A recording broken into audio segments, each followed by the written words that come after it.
Bueno, continuamos en esto que es la caja de Pandora. Antes de presentarla a ella, vamos a estar hablando con Gabriela Palacio. Ella es acompañante terapéutico y para toda la gente que nos está escuchando, le recordamos que este segmento es presentado por Atacor, así que le damos la bienvenida a Gaby. Hola, buenos días, ¿cómo están ustedes? Bien, muchísimas gracias por brindarme esta entrevista y sobre todo para que entre las dos podamos charlar un poco.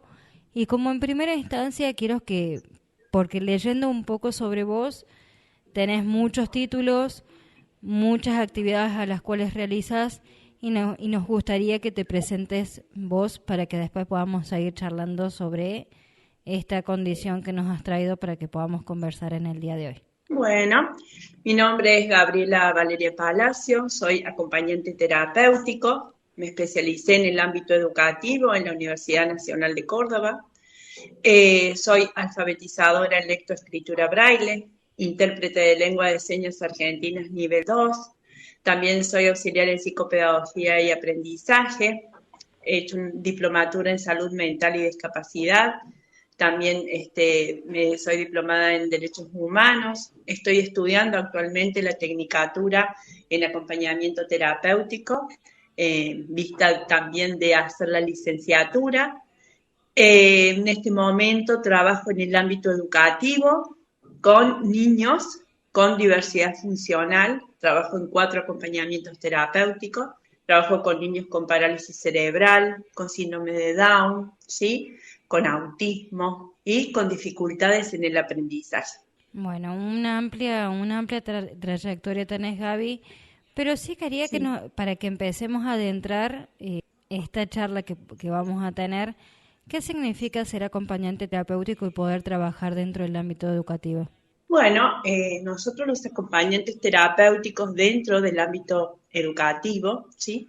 Ingresamos con nuestros acompañados y somos sostén, ¿sí?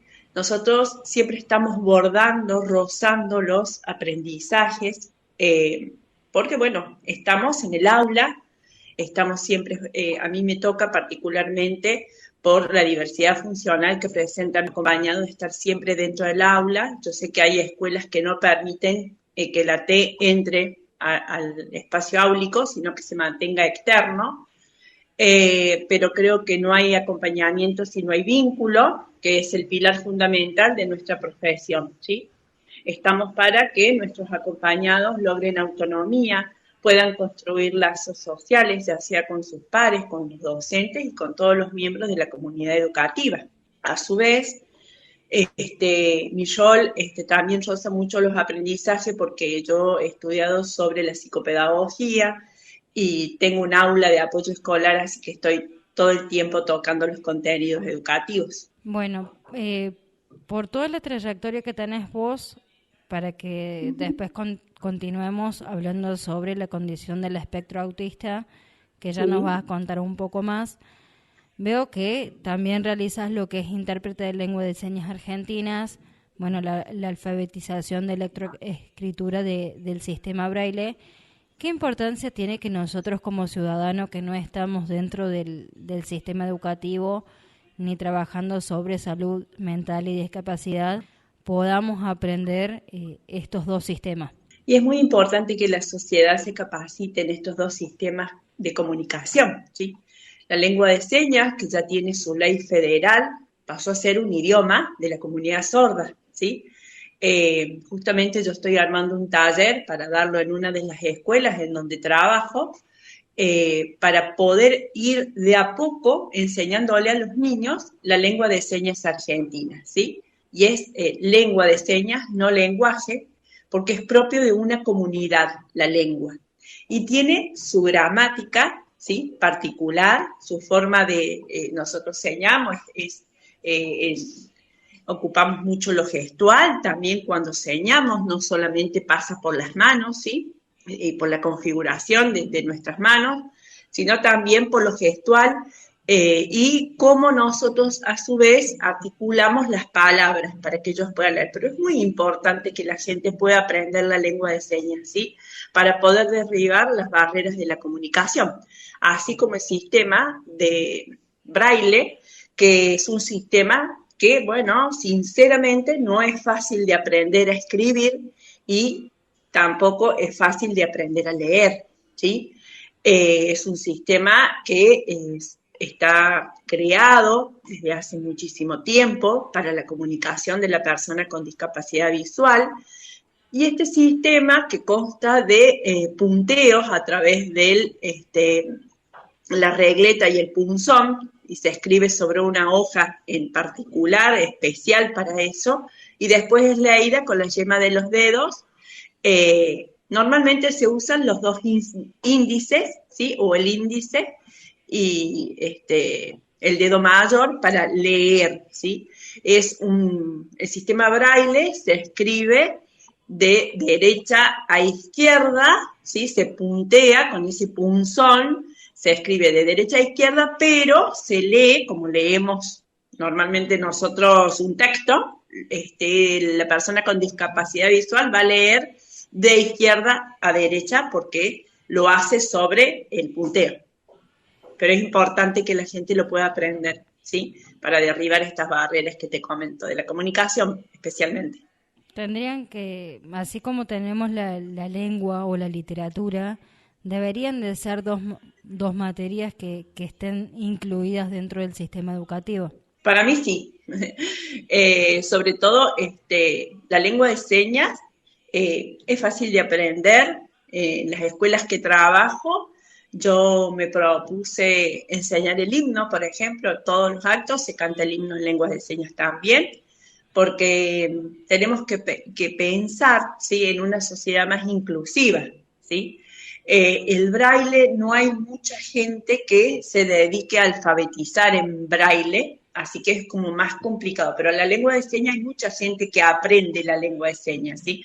Yo he estado en grupos de aprendizaje de hasta 500 personas y yo aprendí vía Zoom, ¿sí? Con la pandemia ahí aprendí lengua de señas y sigo aprendiendo.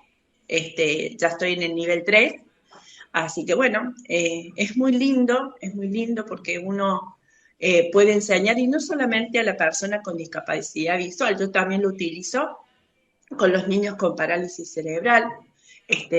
Algunos no tienen afectada la motricidad fina o gruesa de los miembros superiores, entonces ellos pueden mover sus manos y está bueno esto de también es una forma de comunicación, son sistemas alternativos de comunicación. Bueno, ya pasando por ahí un poco a la charla que veníamos a tener, quiero que nos cuentes Sí. un poco sobre qué es esto de la condición del espectro autista y sobre todo cómo lo podemos visibilizar nosotros dentro de la sociedad y cuando vos estás con tus pacientes, ¿cómo es la forma de actuar?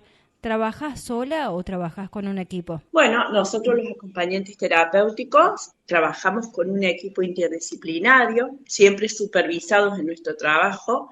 Nunca trabajamos solos, no podemos trabajar solos porque nuestros acompañados siempre están atendidos por un equipo, ¿sí? Que es el equipo el que establece los objetivos específicos y generales para después armar estrategias, ¿sí? De trabajo con nuestros acompañados en pos de mejorar su calidad de vida, ¿sí? Con respecto al autismo, lo que vos me preguntabas, el autismo es una condición, no es una enfermedad, es una condición con la que se nace, ¿sí? Es un trastorno del neurodesarrollo que afecta distintas funciones, ¿sí? Del sujeto. Como la comunicación, la socialización, ¿sí? Depende del autismo, la persona con autismo no va a ser una igual a otra, depende de la singularidad de cada uno. No hay un autista igual a otro. Quiero hacer un paréntesis y destacar que nosotros los acompañantes terapéuticos trabajamos principalmente, o primeramente, como debe ser, con la persona, después con los diagnósticos, ¿sí? Eso quiero que quede claro, y trabajamos con las fortalezas. Nosotros ya sabemos toda la sintomatología que acarrean las distintas diversidades funcionales, ¿sí? A mí me cuesta mucho hablar de la palabra discapacidad, porque creo que la persona no es la discapacidad, ¿sí?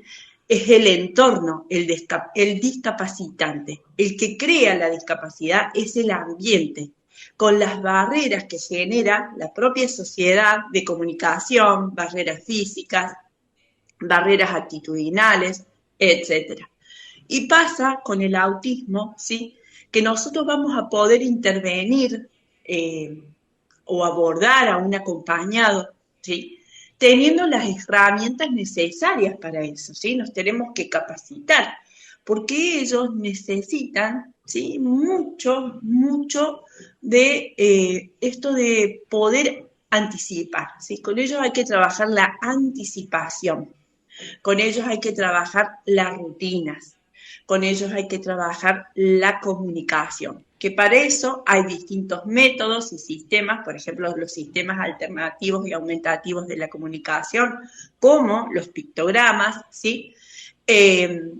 Después está el método ABA para trabajar la conducta, para transformar todas esas conductas negativas en conductas positivas, ¿sí? La persona con autismo necesita siempre estar regulándose. Por eso la sociedad puede observar a una persona con autismo que tiene estereotipias, movimientos repetitivos, ecolalia, repetición de las palabras, ¿sí? Se les hace muchas veces muy difícil comunicarse. Puede ser que tengan lenguaje como puede ser que no tengan lenguaje.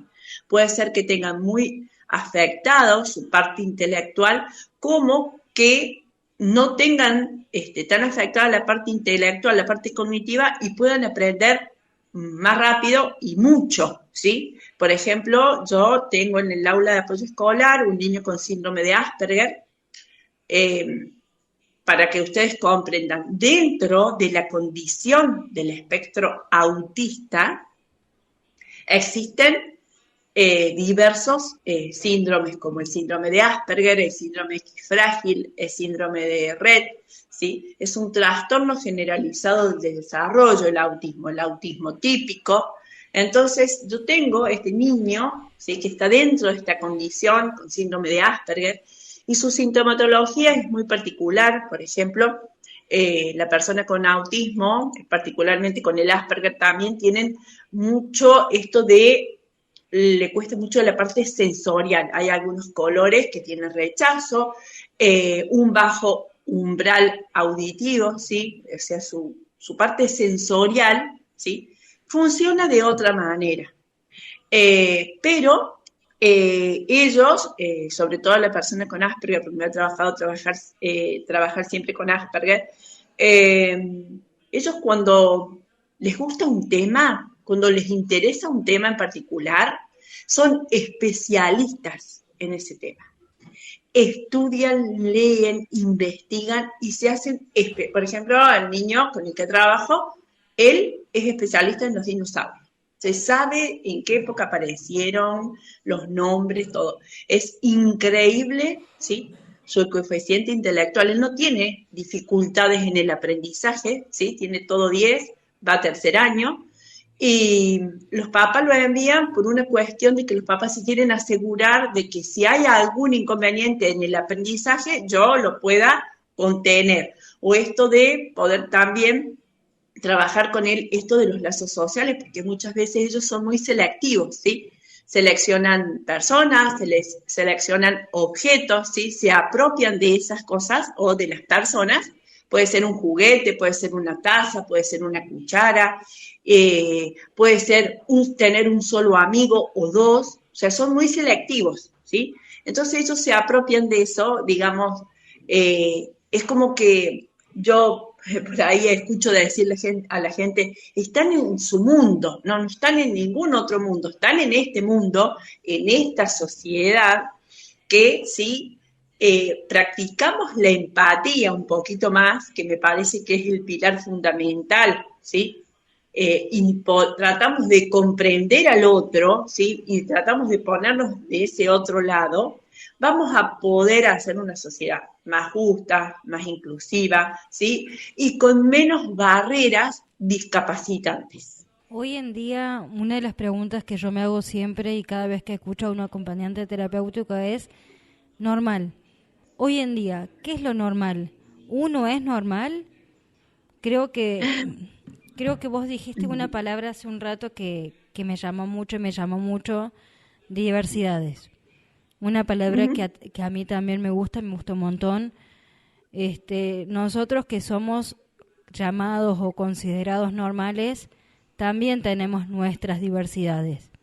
No todos, Claro que sí. no todos aprendemos de la misma manera, no todos nos gusta la misma temática, y te puedo asegurar que si a cualquiera de nosotros hay un tema que nos gusta, le vamos a poner el mismo énfasis que cualquier otra persona. Exactamente, exactamente. Yo a lo que viste, lo que te estaba haciendo referencia era la sintomatología particular, por ejemplo, de este niño con Asperger, pero todos somos neurotípicos. Todos tenemos una forma de funcionar distinta ante los estímulos, ¿sí? Entonces, no existe lo normal. Para mí la palabra normal, especiales, discapacidades diferentes, son palabras que habría que borrarlas del diccionario, porque especiales son las pizzas.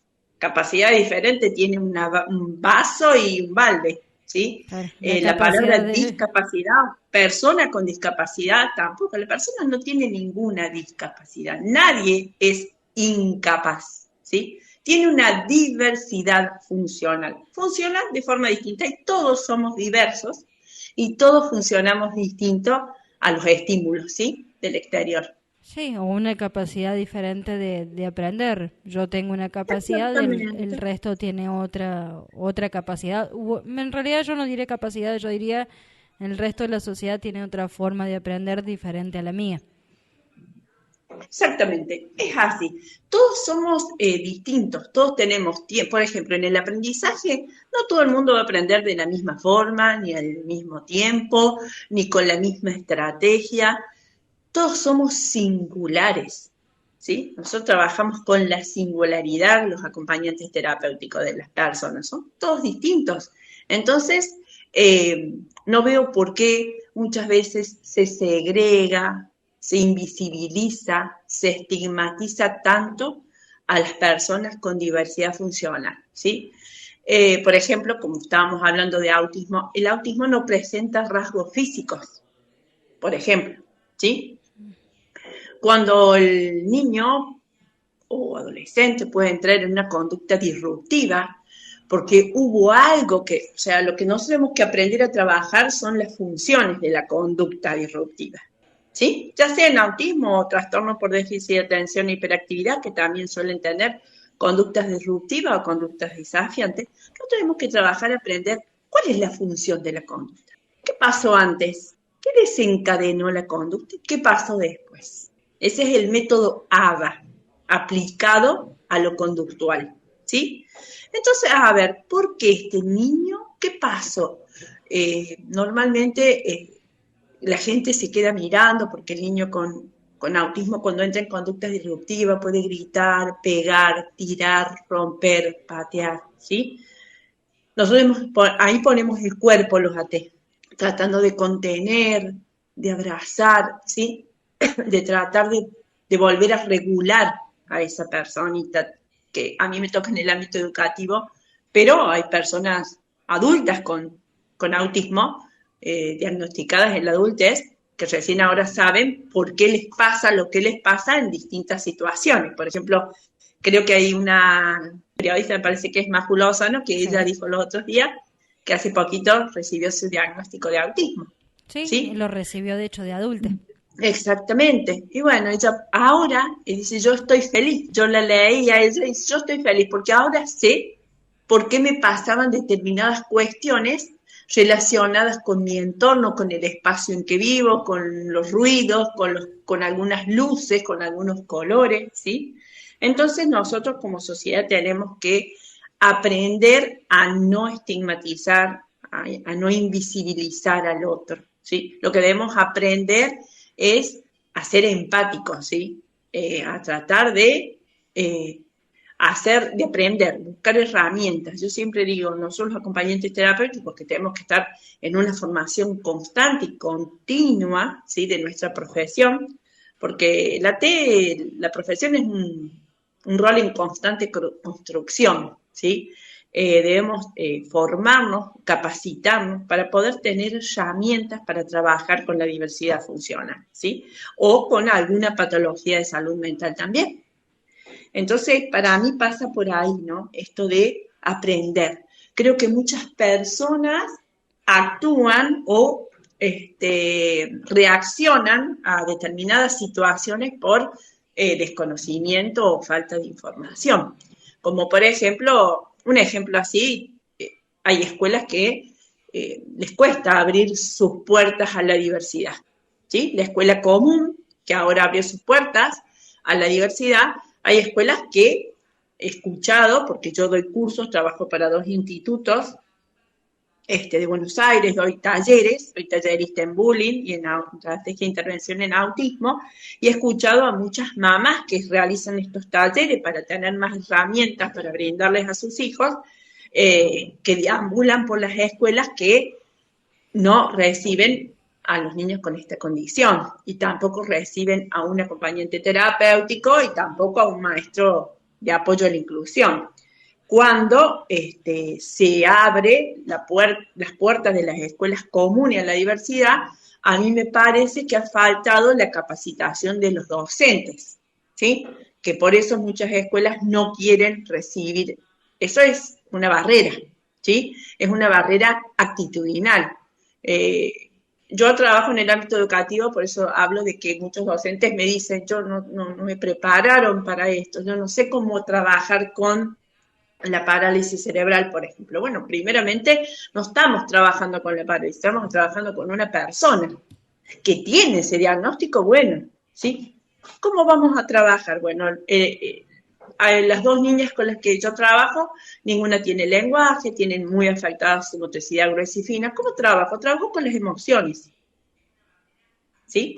Yo no sé hasta cuánto va a aprender, cómo aprende, no lo puedo saber, pero yo puedo, a través de sus emociones, el llanto, la sonrisa, observar, eso es muy importante, ser grandes observadores, cuando abre sus ojitos un poquito más grandes de lo común, cuando ella me abraza con una sonrisa, cuando me ve llegar, yo ahí digo, lo estoy haciendo bien a esto, ¿sí? Son niños que les encanta estar en la escuela, por ejemplo, no lo pueden transmitir a través del lenguaje, pero lo hacen a través de las expresiones. Y bueno, trabajemos con eso que son sus fortalezas, ¿sí? Bueno, tengo una consulta, te voy a sacar por un minutito del plano del autismo y te quiero Sí, llevar un poco al plano del lenguaje inclusivo. Es, sí. ¿Cómo ven ustedes como acompañantes terapéuticos este lenguaje inclusivo? ¿Se Yo incluye o no? particularmente no lo uso. Yo no uso lenguaje inclusivo. ¿Se incluye? Eh, no estoy en contra de que sea usado, el les, no sé cómo se dice, te digo la verdad, porque no lo uso. Yo uso masculino y femenino, no uso ese indeterminado es o les, ¿no es cierto? Sí. Eh, porque no sé, me cuesta mucho este tema de los nuevos vocabularios, porque bueno, tengo 52 años, creo que estoy educada de otra forma, o mi formación es de otra manera. Te digo más, yo aprendí mucho de mis hijos con respecto a la diversidad, eh, por ejemplo, del LGTB, del movimiento LGTB. Yo aprendí por mis hijas, una adolescente y otra que ya es adulta, que me explicaron muchas cuestiones que yo no lograba comprender. Y como no lograba comprender, no lograba aceptar, ¿sí? Entonces, después que mis hijos me enseñaron, ¿sí? Cómo funciona la sociedad actual, los jóvenes actualmente, yo ahí pude comprender y pude aceptar un montón de cosas. Pero esto del lenguaje inclusivo, te digo la verdad, yo no lo comparto particularmente. Sería como una forma de incluir, o sea, mejor dicho, ¿se incluye o no se incluye a a las diversidades? Para mí, la persona tiene un nombre, ¿sí? Una identidad. Yo no, por eso no comparto el lenguaje inclusivo. Yo particularmente y respeto a todos los que hablan, porque yo he escuchado a veces hasta mis hijos hablar así, y yo los miro como diciendo, ¿qué me quieren decir? ¿Viste? O ¿qué están hablando? Porque bueno, uno queda como mis hijos me dicen, mamá, sos media antigua. No, no sé si soy antigua, pero no estoy comprendiendo, ¿sí? No pasa por un lenguaje, creo, si queremos incluir a toda la diversidad. Pasa por eliminar barreras, ¿sí? Eh, yo acepto todo porque puedo aprender y porque me puedo capacitar y porque puedo escuchar distintas opiniones y respeto todo. Después ya pasa por mí si lo pongo en práctica o no, ¿no? Bueno, como sociedad todavía nos falta por aprender sobre las diversidades y cómo podemos hacer para que seamos un poco más inclusivos. Y para que seamos un poco más inclusivos, tenemos que poner en práctica la empatía, ¿sí? Dejar de juzgar, de tener esa mirada de rechazo, esa mirada discriminatoria, esa mirada de segregación, de exclusión, ¿sí? Tenemos que aprender a derribar los muros mentales que tenemos. Es la única forma que la sociedad va a ser más inclusiva. Bueno, las productoras me están diciendo que nos estamos quedando con poco tiempo, pero sí quiero que le dejes un mensajito a, a todos los oyentes que nos están escuchando para que podamos seguir aprendiendo un poco más y desde el vamos te digo que te quedan abiertas las puertas de este programa para que podamos seguir difundiendo. Bueno, mi mensaje para la sociedad es que cuando no sabemos algo, debemos preguntar. Cuando no conocemos sobre algo, debemos tratar de informarnos, ¿sí? Eh, es muy importante aprender a aprender sobre la diversidad, en este caso, que es el ámbito en el que yo trabajo, ¿sí? Yo trabajo con las diversidades funcionales, entonces veo mucho esto de que la sociedad tiene estas miradas de exclusión y hay muchas barreras también. O sea, yo le pido a la sociedad que trate de derribar sus muros mentales para hacer una sociedad más justa, ¿sí? Más inclusiva, porque la diversidad llegó y llegó para quedarse, ¿sí? Todos somos diversos, o sea que no tenemos que hacer esa diferencia de los neurotípicos y los no neurotípicos, o los neurodiversos y los no neuro. Todos funcionamos totalmente distintos, ¿sí? Y esto de practicar la empatía y empezar a ponernos un poquito en el lugar del otro, ¿no?